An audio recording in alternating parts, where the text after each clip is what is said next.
Juan, it's great to meet you. And I want to begin our conversation with, and I'm sure this impacted your business quite a bit, the last 3.5 years living through a pandemic. How did you get Mm, through it, and how did it change you? oof, such a good question, Joe. Thank you. So my family and I were already living here in Phoenix, Arizona, when in 2020. We moved here in 2018. We had been here a couple of years, and got to tell you, I am so grateful for that because I have family in New York. We're originally from New York Okay. City, so I have family there. My sisters are there. My parents are back in the Dominican Republic, but the contrast of experiences that we had, and I don't know how much you've heard or read in the news about Arizona and Phoenix, and um, how obviously the pandemic impacted us as well, but I think our politicians and government leaders were not as strict or as harsh on Yeah. the lockdown specifically. So our kids were out of school, I want to say 2 months, like in the spring of 2020. But everything went back to not normal, but everyone went back to school at least in the summer of 2020. So that transition was obviously had as many challenges. I was working in an office 24 or 5 days a week, and overnight went fully remote, and having the kids at home as well. So that I do have vivid memories of just those challenges, and how all of our worlds just collided, and trying to keep it all balanced while not knowing, like, so there was so much uncertainty and about the future and what was going to happen. But thankfully I have a great partner. My wife and I are super young. We've been married for 10 years, and we have 3 daughters. And yeah, it was one of those things that if we can make it through this, we can do anything, right? Like, Yeah. so that was a lot of learning about each other and our limits. We were definitely pushed and tested in ways that we hadn't been before. But one of the things, as far as fast forwarding and coming out of that experience, I appreciate how much that experience fortified my own value system. Like, I connected with my personal values in a way that I hadn't before, because we were, again, at least from my personal experience, almost pushed to that limit where it's like, what are you, who are you really, right? And like, what are you willing to put up with, and where is that line for you? So discovering that line really changed everything for me. That's why I ultimately decided to leave the workforce and start my own business, and teaching my kids about entrepreneurship and finding what they want to do with their lives, and what they're good at, what their strengths are, what their interests are early on in life. Because I feel like I wasted a lot of time trying to be something that I wasn't. And if you see my career trajectory, there's a lot of moving around, a lot of trying different things, which again was part of I learned a lot from that. But I have a level of clarity now, and I have had it for about a year and a half, that I hadn't before, and I thank the pandemic for that. So let's get to the heart and soul of what you do on a daily basis. And I'm going to put you in front of a bunch of third graders. It's career day. And one of the kids looks up and says, "Hey, what do you do for a living?" How do you Oh, answer that child? that is so good. So I'll share a quick story because this is such a funny question. Just a month ago, I was in front of my oldest daughter. She's in second grade. I was in front of her class doing a little family presentation, which was really about her. So I just skimmed over like what I did. And then one of her classmates says, because I said I'm an HR consultant, and one of her classmates said, "What exactly do you do?" So it's such a good question because it forces you to really, she got me, by the way. I stumbled on my words. I was like, what do I do? Oh, this is hard. So ultimately, if I'm explaining this to a second or third grader, I like to say that I help leaders and organizations take care of their people, right? And that could look a lot of different ways. I've done roles where, and I do some consulting now, where it's about ensuring that people are getting paid, ensuring that people have benefits and can go to the doctor and schedule dentist appointments, but also ensuring that people have fulfillment and engagement in their work. So they're being developed, they're being grown, that their work is valued and appreciated. So a lot of the work that I do is with leaders and coaching leaders around creating those engaged and inclusive environments. So what did you want to be in the third grade? What was your dream to grow up and become? So I remember I wanted to be a doctor for a long time. And I don't know why, to be honest. There was just something about being a doctor, or maybe I heard my parents say something about that at some point. And then in high school, that turned into a veterinarian. So I wanted to be specific, like an animal doctor. Then I started to apply for college, and realized how expensive it all is. So I went to school for hospitality. So quite the other end of the spectrum there, from medicine and science to hospitality. But what drew me to the hospitality industry is really what drives me every day, right? Is this connection to people and wanting to take care of people, which is why I wanted to be a doctor. It's helping people, taking care of people, but now I do it in a different way. But I loved my studies. I went to Syracuse University and studied hospitality, and it was just such an awesome. I couldn't believe that was school for me. Like it was. I was so excited about everything that I was learning and doing, and we got to visit a lot of local hotels and restaurants, and like go into the back and see how everything works and operates. And I just geeked out on that for 4 years, and then went into the industry, traveled a bit, which was a lot of fun. But did literally everything. I was a restaurant manager, I was a hotel manager, and worked in retail. I did a couple years at Target, which I think everybody does a couple years at Target at some point in their life. Yeah. But yeah, so the retail world was great. I learned a ton. But then this is around 2008, 2009 now. The economy was not great, and jobs were hard to find. So I pivoted to the nonprofit sector. And I say pivoted, it wasn't intentional. It was like, oh, it's a job and I can do it. So, but that was 13 years ago. So for 13 years, I worked in the nonprofit sector as an HR leader. And a year ago, I went off on my own. Okay, wonderful. So who's been a hero for you, an ultimate inspiration in your life? Oh. I have to say my parents are the first to come to mind. My parents are immigrants, right? So I was born in the Dominican Republic, and so was my younger sister. And my parents moved us to New York City in the late 80s.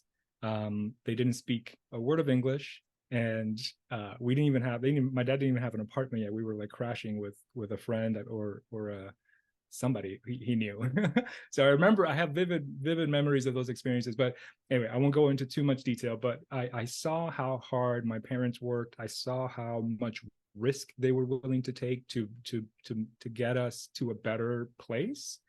I'm a first generation college student, so that alone speaks to their dedication and their focus on our future, my sister and my future. And now my parents are in their early 60s, and they've been retired for 15 years. So they're back in the Dominican Republic, living their best life, have no debt, and I get to, we're on WhatsApp, we have a WhatsApp group for the family, and it's every other day. They're like going to the beach or going to the river, or just hanging out in the backyard. So that is what I aspire to be able to do, to retire at an early age and then live like a fulfilling life after that. So they really did put in the hard work early on, like grueling for 30-40 years, and then taking off. So Cool. definitely aspire to be like them. So of everybody alive on the planet right now, if you can meet one person, who would it be? Alive on the planet. Oh boy. Sorry, that's a lot of silence. This is a tough question. Yeah, well, I can segue out. We can circle back to this. Let's do that, because Okay. this is, my mind is swimming. Yeah. So let me ask you this. If you could witness one event in human history with your own eyes, what would you love to have seen happen? In history, right? So Yeah. Gosh, the first thing that came to mind is the I Have a Dream speech. Yeah. With Martin Luther King Jr. That'd be incredible. Yeah. That would be incredible. What's the best advice you've ever gotten? Best advice I've ever gotten. I actually don't know who told me this, but this is something I think about often. And again, what a lot of what the growth that I experienced through the pandemic and that led me to where I am today is that stepping into your fear, like your success is on the other side of fear. So whenever you feel fear, our reaction as human beings is to move away from that because we want to protect ourselves, and it's a defense mechanism. But if you lean into that fear, what's on the other side is amazing. So so that coupled with so that actually so that's something that I try to practice right every day, and has, like I said, has led me to where I am now. And I wish I had started practicing that earlier on, because fear has been the reason for me personally not to not have done a lot of the things that I wanted to do. But when I look back, all the things that I did that I was afraid of, but I still did anyway, have been the most impactful things in my journey, right? So yeah, that's wonderful. So what is your motivation every day? What is it that gets you out of bed? What is it that gets you to want to accomplish what you want to get done, help people, and ultimately be you? Yeah.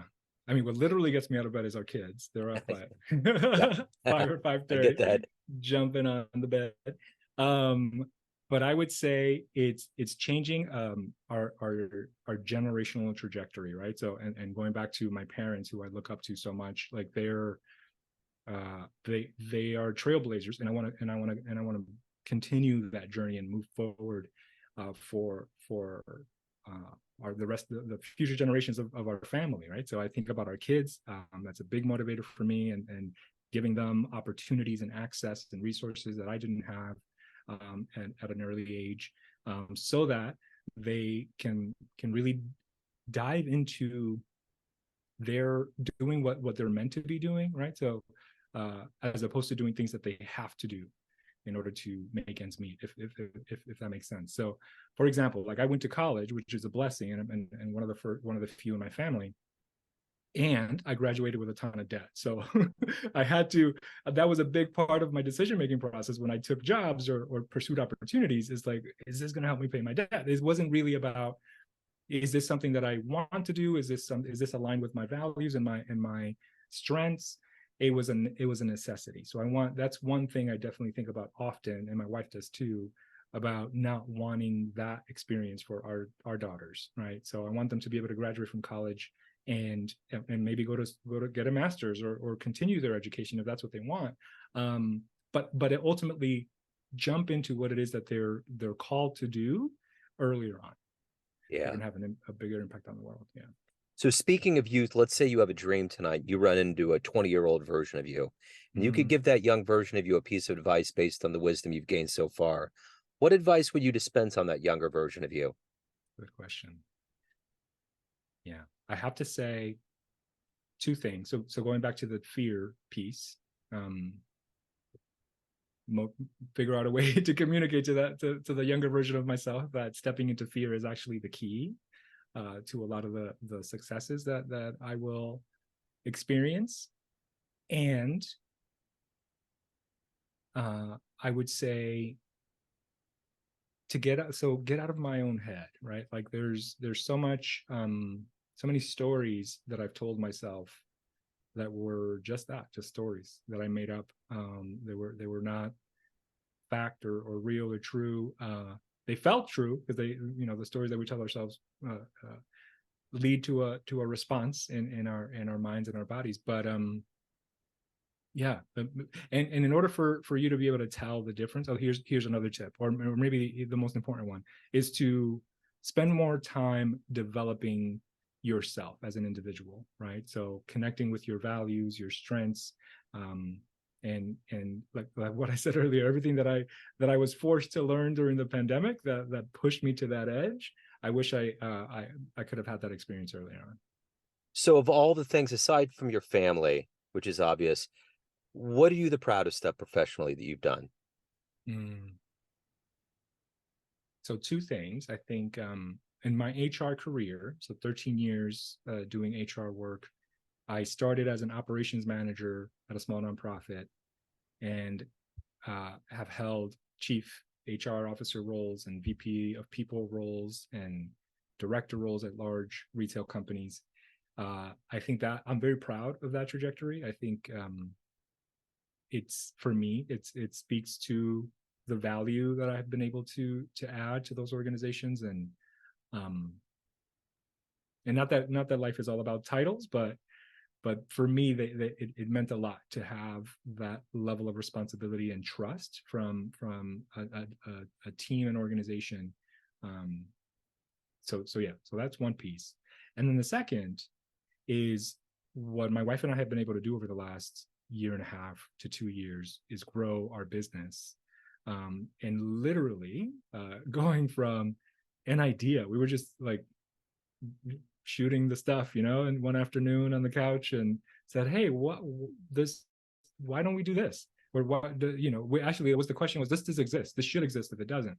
So we started doing some research and then figured out it doesn't exist. So then we started to build it, and here we are. It's a pretty powerful experience to watch something go from an idea in your mind to a thing that is out there now in the world, and that you created. So everyone out there has a perception of you, family, friends, clients, colleagues, but you run the show. What's your perception of you? Who do you think you are? Well, I am a work in progress, is what I would say. Every day, like I said earlier, those stories that I tell myself, they don't go away. It's you figure out ways to manage that process, and I'm practicing, turning those stories into positive stories, right, instead of negative ones. So if they are just stories, I'm focused. I'd rather focus on writing something that is going to make me a better human being, is going to make me able to impact the world more, and create more good, and be a better example for my children, a better husband to my wife. So yeah, I think about, I'm also a constant learner. I am, like I said, when I had that experience in college of learning can be fun. This isn't grueling classes from high school and learning global history and AP English and all that stuff. It was actually fun and engaging. So I pursue that experience as much as I can. So I'm always reading a book, and I'm a member of a handful of masterminds. So I surround myself with people that are where I want to be in 5 or 10 years, and just soak as much of all that knowledge and information as I can, so that I can practice to be better every day. So Juan, if anyone wants to reach out to you, learn more about you, anything about your world, where's the best place for them to go? So right now it's LinkedIn. That's where I do all of my engaging for business and also some personal. There's a lot of my network. As I work with people, I become friends with them. So it turns into other stuff too. But look me up on LinkedIn. I'll make sure to send you the link for that. But our website for our business is DEIProfinder.com. And that's where my wife and I do a lot of connecting of between HR business leaders and DEI consultants. So folks that need support with their DEI strategies, we sort of play a connector role to ensure that folks are connecting with the right fit consultants for the work that they need. And my email address is Juan, Juan, at DEIProfinder.com. Excellent, Juan. I love the passion. I love the story. Thank you, sir, for your time today. Yeah, thank you, Joe. Great to be on your show. Thank you.